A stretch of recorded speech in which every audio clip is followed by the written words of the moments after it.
Siyakwemukela kwesinye isiqephu sethu sezindaba i-eThekwini News in 60 seconds lapho sikulethela khona izindaba zikamasipala eziphambili kuleli sonto. Ungqongqoshe wezokuhlaliswa kwabantu uThembi Simelane, ungqongqoshe wezokuthutha nezokuhlaliswa kwabantu KwaZulu-Natal uSiboniso Duma, imeya yeTheku Khansela uCyril Xaba nomqondisi omkhulu we-UN Habitat u-Anna Claudia Rosberg banikezele ngezindlu ku-Kennedy Road. iTheku lisingathe ingqungquthela yesonto lonke ye-Southern African Development Community Council of Ministers lapho iNingizimu Afrika ithathe khona ngokusemthethweni isikhundla sokuba ngusihlalo we-SADC Council of Ministers ka-2026 kuya ku-2027.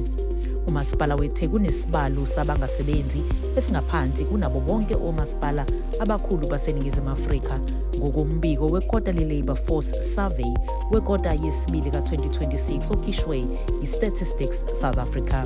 Asizibekela okwamanje asiphinde sihlangane nangesonto elizayo.